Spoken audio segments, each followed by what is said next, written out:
guys, pag-usapan lang natin si Alden Richard. Back to back kasi guys ang pagiging bodyguard niya kay Catherine Bernardo. Spotted nga naman kasi guys at pinagkakaguluhan kasi sila. Kitang-kita naman natin guys na pinoprotektahan ni Alden Richard si Catherine Bernardo sa mga tao. Kita nyo naman guys, no, talagang hawak niya sa balikat umano si Catherine Bernardo. Spotted nga naman kasi yan guys dahil alam naman natin ito ay nangyari na sa Canada.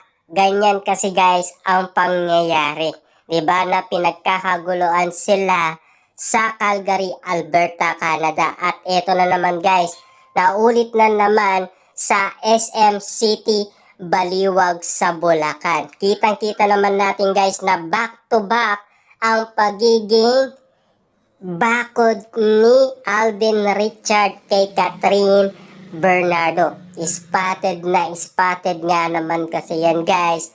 Naanin mo talaga guys grabe ang pagiging bakod ni Alden Richard. Dati kasi guys tinatawag siya the greatest of all of Catherine Bernardo. Diba? Ang iba nga pagiging bodyguard. Grabe nga naman kasi guys dahil alam naman natin na mahal ni Alden Richard si Catherine Bernardo. Diba?